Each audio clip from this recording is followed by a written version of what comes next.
నైతే శృతి పార్థ జానన్ యోగి ముహ్యతి కశ్చన తస్మాత్ సర్వేషు కాలేషు యోగయుక్తో భవార్జున. వేదేషు యజ్ఞేషు తపస్సు చైవ దానేషు యత్ పుణ్యఫలం ప్రదిష్టం అత్యేతి తత్సర్వమిదం విదిత్వా యోగి పరం స్థానముపైతి చాద్యం. ఇచ్చట దేహపాత సమయమున మనము కోరినట్ల అన్నీ సంభవించకపోవచ్చు కదా అనడి శంక పొడమవచ్చును. మనకు ప్రాప్తించనున్నది ఆకస్మికముగా దైవయోగముచే ప్రాప్తించును. ఇట్టి స్థితిలో మనమిందలి శ్రేష్టమగు మార్గమున పోయి బ్రహ్మస్వరూపుల మొగట ఎటుల సంభవము అందురు. అందుచే నేను చెప్పునదేమన్నా శరీరము ఉండుగాక లేకపోవుగాక మానవుడెల్లప్పుడూ నేను బ్రహ్మస్వరూపుడనే అని తెలుసుకుని ఉండవలను.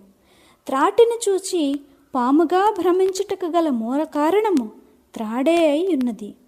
నీటికి మన యందు తరంగత్వము ఉన్నదా లేదా ఎనడి అభాస ఎన్నడైనా ఉండునా? లేదా దాని యందు తరంగములుండుగాక లేకుండుగాక అది ఎన్నటికి నీరే అయి ఉన్నది. అది తరంగములతో పాటు పుట్టుటయూ లేదు, తరంగములు నాశమగుటతో పాటు నాశనము పొందుటమూ లేదు.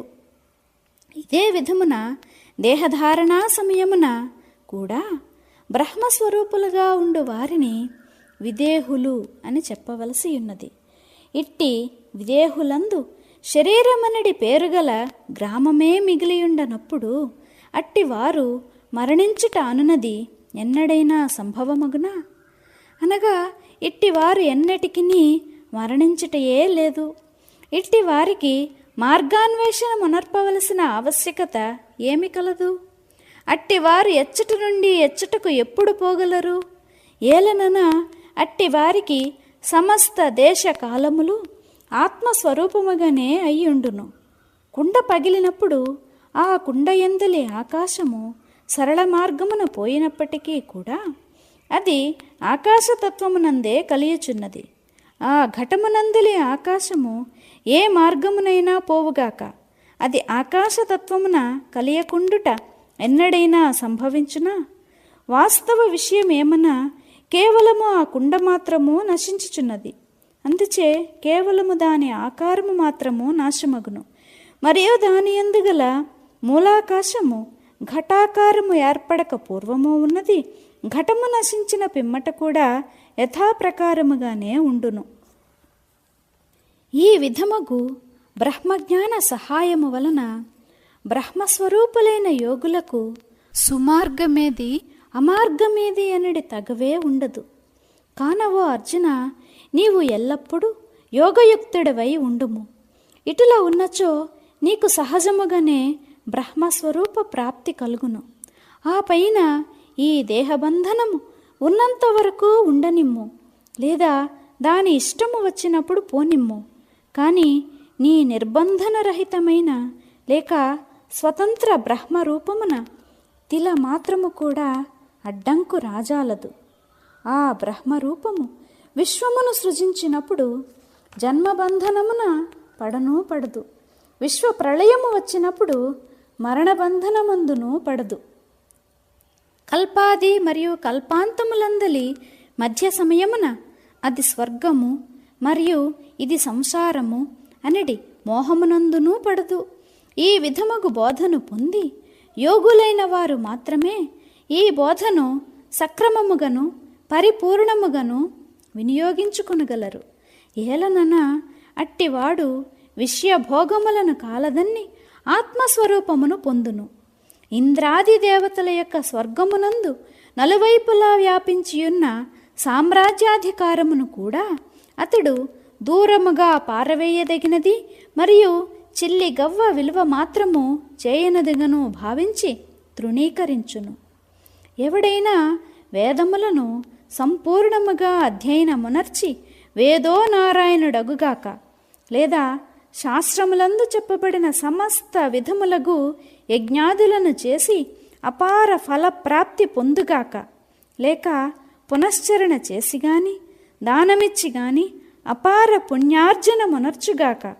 ఈ సమస్త పుణ్య సముదాయము లేదా కర్మఫల పూర్ణత్వము కూడా ఎన్నటికి నిర్మల పరబ్రహ్మతో సాటి రానేరదు.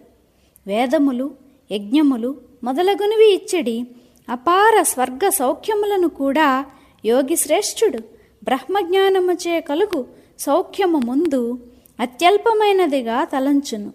యోగులు సమస్త స్వర్గ సౌఖ్యములను మట్టితో సమానముగా భావించి పాదములు తుడుచుకొనిడి పీచువలే పరచి వాటిపై పాదము నుంచి పరబ్రహ్మపీఠమును అధిరోహింతురు.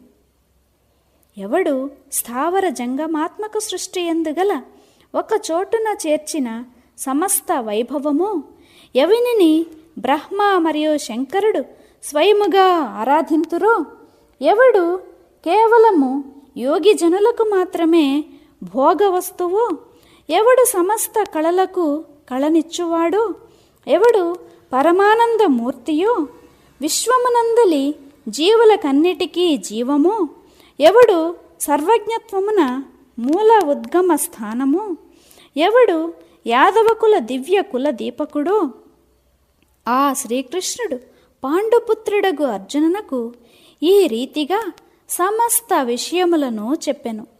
ఈ రీతిగా కురుక్షేత్రమందు జరిగిన ఘటనలను సంజయుడు ధృతరాష్ట్రరాజుకు చెప్పెను.